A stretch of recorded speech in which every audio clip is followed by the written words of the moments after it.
أقوال 26 عمتي ما حالفلي سدراي كحجزن سعيرة زنبر منسي حدا أسيز أمنون زفكرون ناستات 3 عمت مسايز صانحة أفكارون علني ما حدا معلتك وتكون كغيرني خيلي زي بلو كلتنا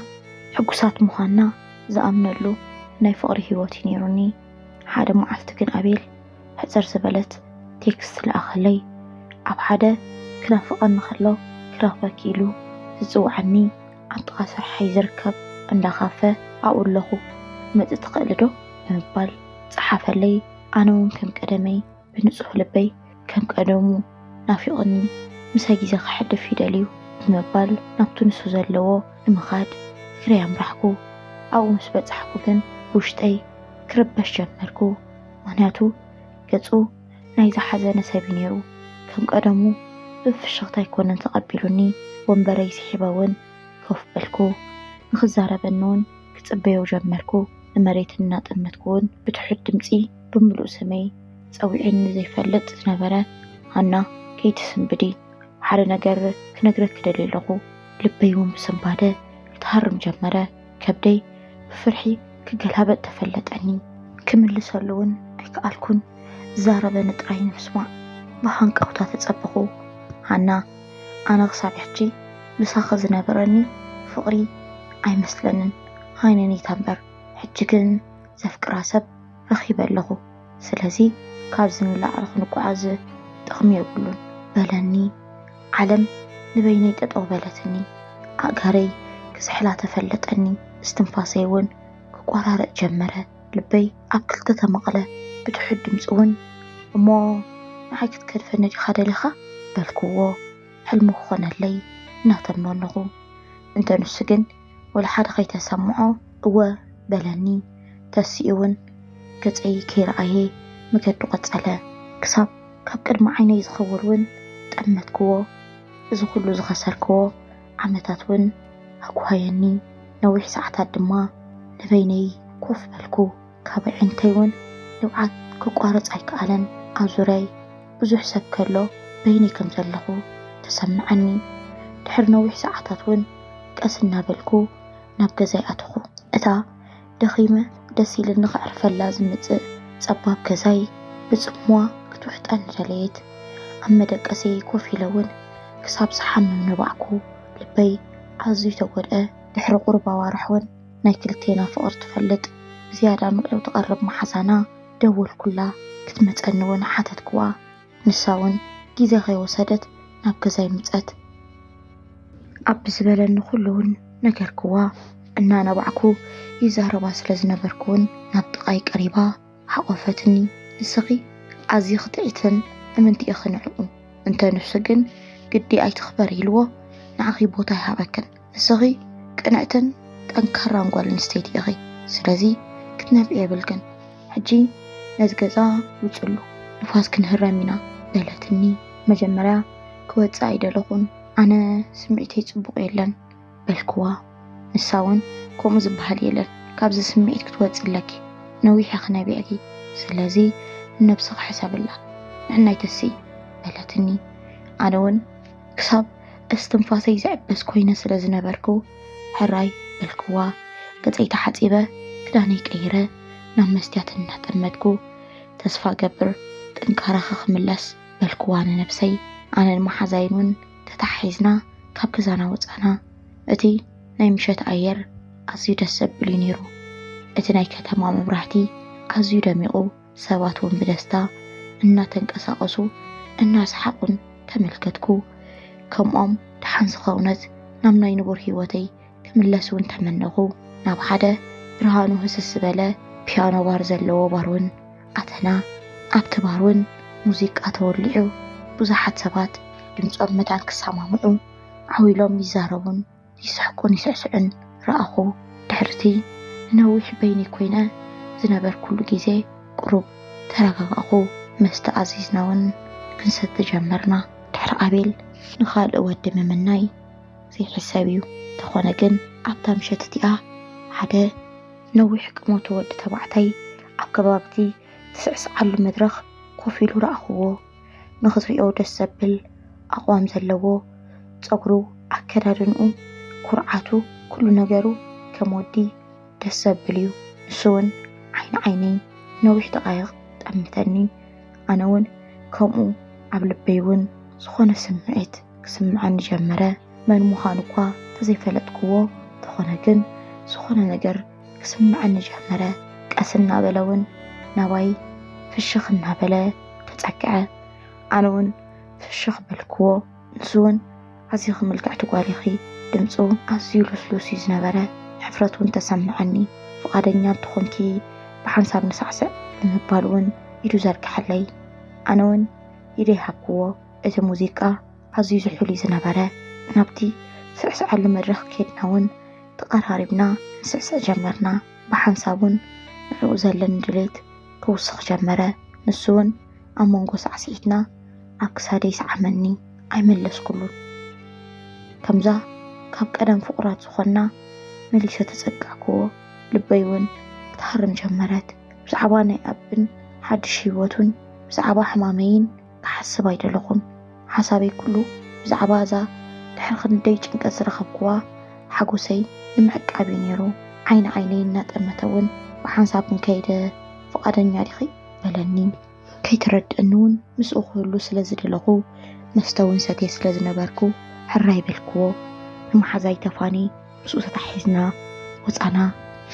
ልክዕ ምስ ዝፈልጦ ሰብ ከም ዘለኹ እውን ኣዝዩ ናፅነት ዝተሰምዐኒ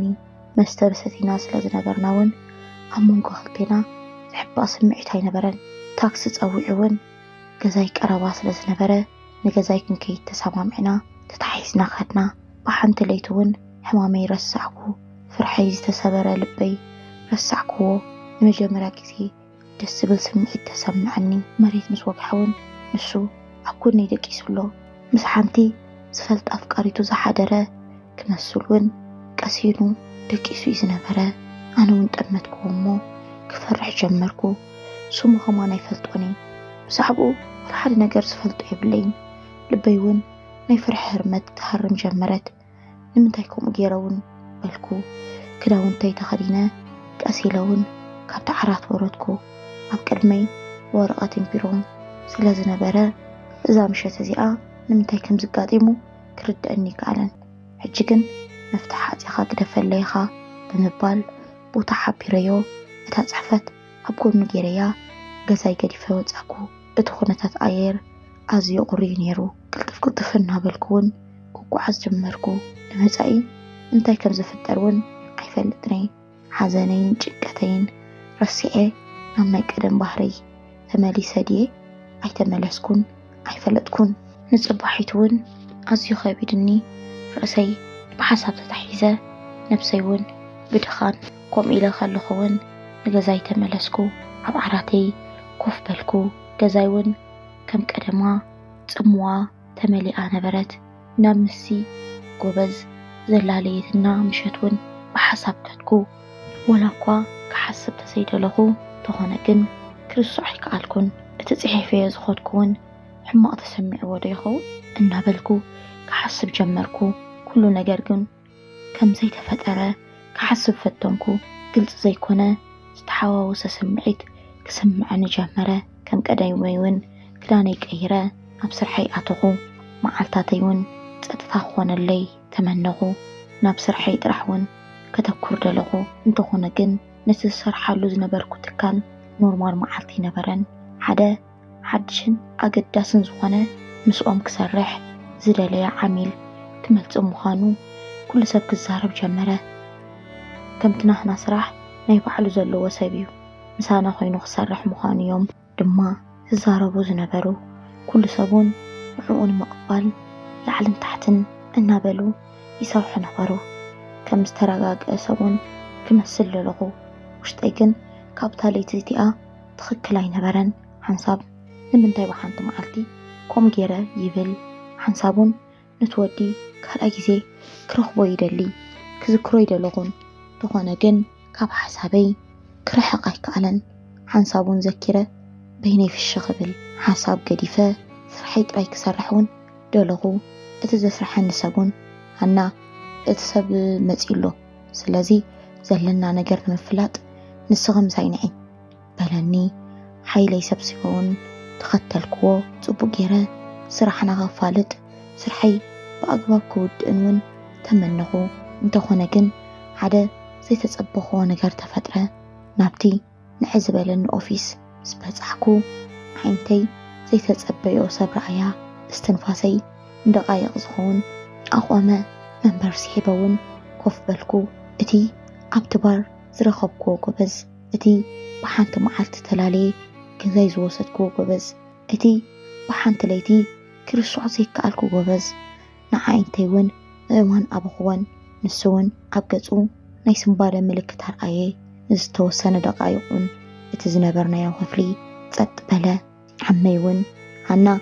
زي اتحدش عاملنايو سموها تيدروس يبال بلاني نسو اتحقي አይፈልጦኒዩ ኣብ መንጎ ክልቴና ዝተፈጥረ ነገር ኣይፈልጥኒ ቴድሮስ እውን ከምዛ ዘይንፋለጥ ሃና ጽቡቕ ሌላ በለኒ ብትሕት ድምፂ ተኾነ ግን ኣዒንቱ ኩሉ ነገር ከም ዝዘከሮየን ዘመልክታ ነይረን ኣነ እውን ጽቡቕ ሌላ በልክዎ ኣዝየ እኳ እንተሰንበድኩን ኣእዳወይን ተንቀጥቅጠን ኖርማል ክኸውን ግን ፈተንኩ ኣእዳወይ እውን ካብ ኣእዳው ቀልጢፈ መለስክወን ዓመይ እውን ብዛዕባቲ ብሕጂ ንሰርሖ ፕሮጀክት ከረድአና ጀመረ ተኾነ ግን ንዕኡን ምስማዕ ኣዝያ ጸጋሚ ነይሩ ኣእሙረይ ሓሳበይ ብዛዕባታ ምሸት ጥራይ ነይሩ ገጹ እውን ብድፍረት ክርኢ ከኣልኩን እንደዳኣ ጠሚተዮ እታ ምሸት እቲኣ ዝገበርናዮ ነገራት እዮም ኣብ ቅድሚ ዓይነይ ዝመፁ ብሓንቲ ግዜ እውን ሙቐትን ዛሕልን ክስምዓኒ ተፈለጠኒ እቲ ኣኼባ ምስ ወዳእና እውን ዓመይን ቴድሮስን ገዲፈዮም ቀልጢፈ ንፋስ ክወስድ ወጻእኩ ናብ ካልእ ክፍሊ እውን ኣተኹ ምስ ኣተኹ እውን ካብ ውሽጠይ ኣስተንፈስኩ ኣእዳወይ እውን ይንቀጥቅጣ ነበራ እንታይ ዝፍጠር ዘሎ እናበልኩ እውን ክሓስብ ጀመርኩ እቲ ክፍሊ እውን ሓፀኽዎን ቴድሮስ እውን ቀስ እናበለ ናብቲ ክፍሊ ኣተወ ነቲ ክፍሊ እውን ኣጠሞ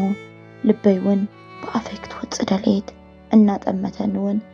ስለዚ ኣብዚ ክትሰርሒ ማለት እዩ እናበለ ብፍቕሪ ዓይኒ ተመልከተኒ ኣነ እውን ብሕፍረት ንመሬት ጠመትኩ ንቕሪታ እቲ ናይ ሓደ ምሸት ፈተይኮንኩን ጥዑይ ገይረ እውን ኣይዝክሮን እየ ተጨናኒቐ ሰተይ ስለ ዝነበርኩ ከምኡ ኣጋጢሙ በልክዎ ንሱ እውን ብትሕት ድምፂ ኣነ ግን እናፈለጥኩ የውዒለዮ ካብታ ምሸት እቲኣ ክሳብ ዝሕጂ ሰዓት እውን ብዛዕባ ከምሕሳብ ኣይቋረፅክዎን በለኒ ልበይ እውን ብፍርሒ ክትሃርም ጀመረት ሕጂ እቲ ዘጋጠመ ኣጋጣሚ እዩ ስለዚ ብዛዕባኡ ምሕሳብ ኣይድልኒ እናበልኩ ስምዒተይ ክሓብእ ፈተንኩ ስለዚ ሕጂ ኣብ ቦታ ስራሕ ኢና ዘለና ሰብ ክመፅእ ስለ ዝኽእል ክትወፅእ ትኽእል ዶ በልክዎ ንማዕፆ እናጠመትኩ ቴድሮስ እውን ፍሽኽ በለ እሞ ናብ ቅድመይ ቀሪቡ ቅድሚ ሕጂ ከምኡ ጌርኪ ዘይትፈልጥ ኮንኪ ኣነ እውን ከምኡ ዓይን ሰብ ኣይኮንኩን ስለዚ እቲ ዘጋጠመ ጉዳይ ኣጋጣሚ ዘይክኸውን ይኽእል እዩ ስለዚ ሎሚ ምሸት ተረኺብና እንተተዘራረብና እንታይ ይመስለኪ በለኒ ዓይነይ እናጠመተ እናፈራሕኩ እውን እንታይ እሞ ከይከውን ኢኻ ኣብታ ግዜ እቲኣ ሕማቕ ስለ ዝነበርኩ ካብ ገዛይ ክዘናጋዕ ወፄ ስለ ዝሰተኹ እዩ ኣጋጢሙ ስለዚ ድማ እዚ ኣብ መንጎይ መንጎኻን ብሓንቲ መዓልቲ ክፍጠር ዘይግብኦ ጉዳይ ተፈጢሩ ካልእ ወልሓደ ነገር የለን በልክዎ ናብ ጥቓይ ቀሪቡ እውን ሽግርኪ ሕጂ ተፈቲሑ ድዩ በለኒ እወ ድሓኒ በልክዎ ሕጂ ኸመይ ኣለኺ ምባል ቀፂሉ ሓተተኒ ኣነ እውን ጽቡቕ ስለተገዲስካ ዝሓተትካኒ እውን ይቐኒየለይ በልክዎ ከይተረድኣኒ እውን ናብ ናቱ ዕላል ኣተወ በይኑ ከም ዝቕመጥን ብስራሕ ዕረፍቲ ዝበሃል ከም ዘይብሉን እታ ምሸት እቲኣ እውን ድሕሪ ነዊሕ ክንዘናጋዕ ከም ዝመፀን ነገረኒ ካብ ታሪኹ እውን ወላድኣ ብዙሕ ኣይንዕልል እምበር ሓቂ ይዛረበኒ ከም ዘሎ ተረድአኒ ፍቓደኛ እንትኾንኪ እታ ምሸት እቲኣ ከምቲ ሓርቂ ዝገበረኪ ጉዳይ እንተትነግረኒ ደስ ምበለኒ ኣነ እውን በይነይ ከም ዝቕመጥን ቅድሚ ሕጂ ኣፍቃሪ ከም ዝነበረንን ከመይ ከም ዝገደፈንን ብኡ ድማ ኣዝየ ከም ዝተጎዳእኩን ነገርክዎ ንሱ እውን ኣጆኺ ኣዝዩ ዝሕዝን ታሪኽ እዩ ይቐይታ ደጊመ ስለ ዘዘከርኩኺ ብምባል ኣእዳወይ ጨበጠኒ። ንሱ ንኸፀናንዐኒ እኳ እንተሓሰቦ ኣነ ግን ልበይ ምስኡ ምህላወይ እውን ውሕስነት ክስምዓኒ ጀመረ። ከምዚ ነዊሕ ንፋለጥ እውን ኮይኑ ተሰምዐኒ። ዝኾነ ዘለኹ እውን ኣገረመኒ። እንተኾነ ግን ሓቀኛ ስምዒቱ ነይሩ። ንኻልኣይ ግዜ ክንራኸብ እውን ቁፅሪ ተሌፎንና ተለዋወጥና፣ ከም ብሓድሽ እውን ተራኺብና ፅቡቕ ኣምሰና ካብቲ ሻሂ ክንሰትየሉ ዘምሰና ቦታ እውን ወክ ክንገብር ጀመርና። ደስ ዝብል ኣየር ፅምዋ ዘለዎ ምስ ደስ ዝብል ጎበዝ ኣብ ሓደ ፓርክ ምስ በፃሕና እውን ኣእዳወይ ብምሓዝ ጠጠው ኣበለኒ እሞ ኣብ ዙርያ ሓንሳብ ኮፍ ክንብል በለኒ። ኮፍ እውን በልና። ኣነ እውን ብወገነይ እታ ምሸት እቲኣ ምስኡ ክዕልል ንዓይ ክትብል ሰዓታት እትውስኽ ኣይምፀላእኩን። ብውሽጠይ ንሱ እውን ኣነ ደጊመ ክረኽበኪ ይደልየ። ንሓንቲ ምሸት ጥራይ ኣይኮነን ዝኾነ ነገር ናብ ቁም ነገር ክልወጥ ይደሊ ኣለኹ። ስለዚ ጥሑ ጌርና ምፍላጥን ምርኻብን ከድልየና እዩ በለኒ። ብልበይ እውን ኣዝየ ተሓጎስኩ። ኣነ እውን ፀገም የለን፣ ኣነ እውን ተዝፈልጠካ ደስ ምበለኒ ብምባል መለስኩሉ። እንተኾነ ግን ንስኻ ዓሚል ናይ ስራሕና ክሳብ ዝኾንካ ኣብ ስራሐይ ዝኾነ ፀገም ከየምፀለይ በልክዎ። ንሱ እውን ፀገም የለን፣ ንስኺ ተዘይደሊኺ ብሕቡእ ጥራይ ክንራኸብ ንኽእል ኢና። እንተኾነ ግን ካብዚ ዘለኽዎ ደስ ዘብል ስምዒት ክወፅእ ይደሊኒ በለኒ። ኣነ እውን ካብታ ምሸት እቲኣ ኣትሒዘ ከምኡ ስምዒት ይስምዐኒ። እንተኾነ ግን ክሳብ እዚ ስምዒት እዚ ፅቡቅ ጌርና ዝንፅረልና ኣብ ስራሕ ክንጥቅቕ ኣለና። ንዓይ ከም ሓንቲ ሰራሕተኛ ጥራይ ክትሪአኒ ኣለካ። ብዛዕባ ስራሕ ጥራይ ክንዘራረብ ኣለና። ፅቡቅ ጌርና እውን ክንዕልል የብልናን በልክዎ። ከይተቃረብና ኣዝና እውን ክንጥቅቕ ጀመርና። ድሕሪ ስራሕ ግን ነገራት ብቁልጡፍ ተቐየሩ። ኣብ ፅምዋ ቦታ ክንራኸብን ወክ ክንገብርን ጀመርና። ነዊሕ ሰዓታት እውን ኢና ንዕልል። ኣብ መገዲ ክንከይድ ከለና እውን ኢድና ኣይንፈላለን ኢና። ዝናበልና እውን ኣብ ጥልቕ ዝበለ ፍቕሪ ኣተና። ሕሉፍ ህይወትና እውን ክንዕልል ጀመርና። ካብ ቴድሮስ እውን ቅንዕናን ጥንካረን ክመሃር ጀመርኩ። ምስኡ ክኸውን ከለኹ ኣዝየ ውሕስነት ዝስምዐኒ፣ ንኩሉ ዝሓለፍክዎ ክፉእን ዝረስዓኒ። ከም ብሓድሽ እውን ልበይ ክብርትዕን ክዓብን ጀመርኩ። ሓደ መዓልቲ እውን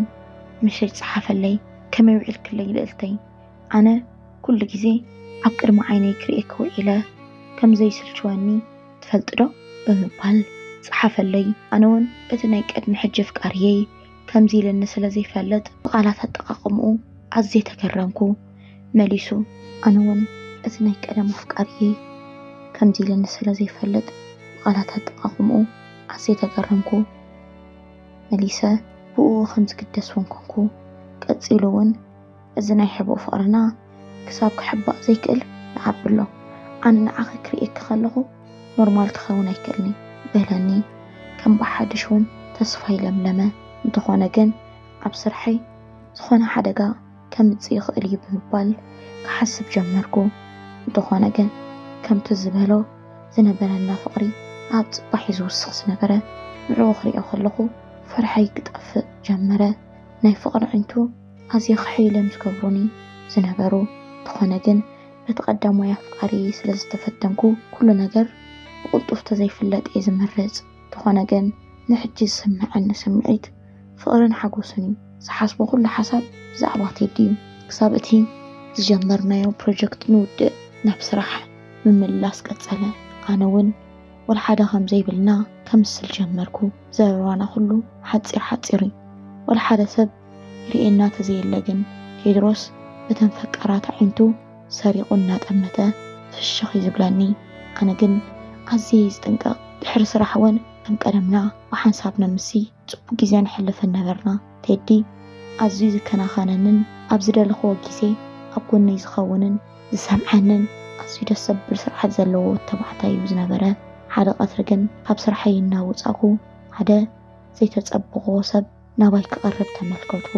እቲ ጎበዝ እቲ ናይ ቀደም ኣፍቃርየይ ኣቤል እዩ ዝነበረ። ብሕርቃን እውን ነብሰይ ምቁፅፃር ሰኣንኩ። ኣቤል እውን ዘይተፀብቆ ካባይ ንላዕሊ ስምዒታዊ ኮይኑን ሓሪቁን እናጎየየ ናባይ ምቕራብ ዓው ዝብል ድምፂ እዚ ምሳኺ ብተደጋጋሚ ዝርአ ዘሎ ጎበዝ እንተዋዩ በለኒ። ኣነ እውን ብምግራም እንታይ ምልክተካ ኣብ ሂወተይ በልክዎ ንሱ ግን ናይ ሕርቃን ሰሓቕ እናሰሓቐ እንዳኣ እዚ ኩሉ ፍቕሪ ብሓንሳብ ወፂልኪ በለኒ ኣነ እውን ገዲፈዮ ናብ ስርሐይ ገፀይ ኣበልኩ ንሱ ግን ድድሕረይ እናሰዓበ መፀ ቴዲ እውን ኣብ ኣፍ ደገ ስርሐይ ምስ ዓመይ ክዘራረቡ ፀንሑን እሞ ኣቤል እውን ንቴዲ ምስ ረኣዮ ዓውዓው እናበለ እዚ ድዩ ንዓይ ተኪእኒ እናበለ ክዕግርግር ጀመረ ሰባት እውን ተኣከቡ ኣነ እውን ነዛ መፍጣሪ ፀሊኤ ኣብ ፅፍረይ ክኣቱ ደለኹ ኩሉ ሰብ ናባይ ዝጥምት ነይሩ ኣነ እውን ብዓብኡ ንቴዲ በቲ ሓደ ወገን እውን ስርሐይ ክኸስሮ እየ እናበልኩ ክሓስብ ጀመርኩ ቴዲ እውን ሓንሳብ ንዓይ ሓንሳብ ንኣቤል ይጥምተና ነበረ ንኣቤል ሰባት ካብቲ ከባቢ ኣርሓቅዎ ኣነ እውን ንስርሐይ ኣተኹ ንፅባሒት እውን ሰባት ኩሎም ብዛዕባይ ዝዛረቡ ዘለዉ ኮይኑ ክስምዓኒ ጀመረ ቴዲ እውን ክንራኸብ ደው ኢሉ ቆፀረኒ ተኾነ ግን ከምቲ ዝሓሰብኮ ዘይኮነስ ከም ቀደሙ ብፍሕሹ ገፂ ዝተቐቢልኒ ኮፍ ምስ በልና እውን ኣነ ብዛዕባ ሓሉፍኪ ኣይምልከተንኒ ሰባት እንታይ ይብልኹ እውን ከምኡ ሕጂ ግን ካባኺ ዝደልዮ እዚ ናይ ሕቡእ ፍቕርና ይኣክል ፍቓደኛ እንትኮንኩ እውን ኣነ ግዜ ከይወሰድና ክምርዓወኪ እየ ዝደሊ በለኒ ኣነ እውን ፍቓደኛ ኮንኩ ድሕሪ ናይ ሓደ ዓመት ናይ ፍቕሪ ጉዕዞና እውን ተመርዓና ደስ ዘብል ሓዳር እውን ንመርሕ ኣለና